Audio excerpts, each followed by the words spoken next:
It takes over 2 hours to drive from the North Korean capital, Pyongyang, through the countryside to the DMZ, the demilitarized zone. The road is bumpy but very quiet. It's also in places extremely wide.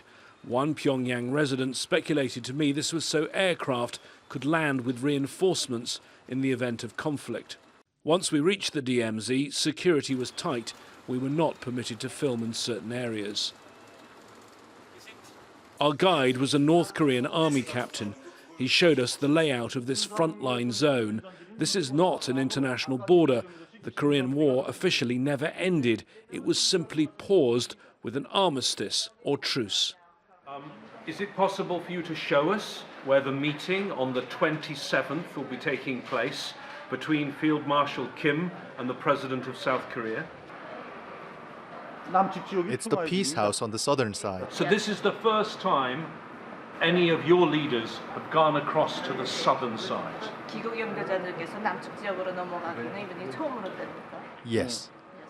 We continued on the route that the North Korean leader will take for his historic meeting on Friday, past the building where the 1953 armistice was negotiated and the hall where it was signed by the North Koreans and by a US general on behalf of his country and their allies fighting under the UN flag. It's estimated that in just 3 years, up to 3 million people were killed. As a professional soldier, how hard is it going to be with your field marshal sitting down with those that have been your enemy?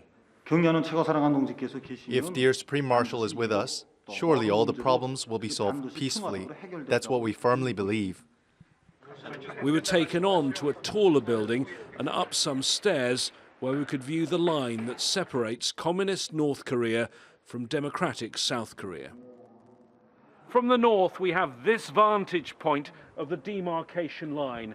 The blue huts down there where in the past military officials from this country have met the other side. And just over there, that building is where the historic summit is supposed to take place.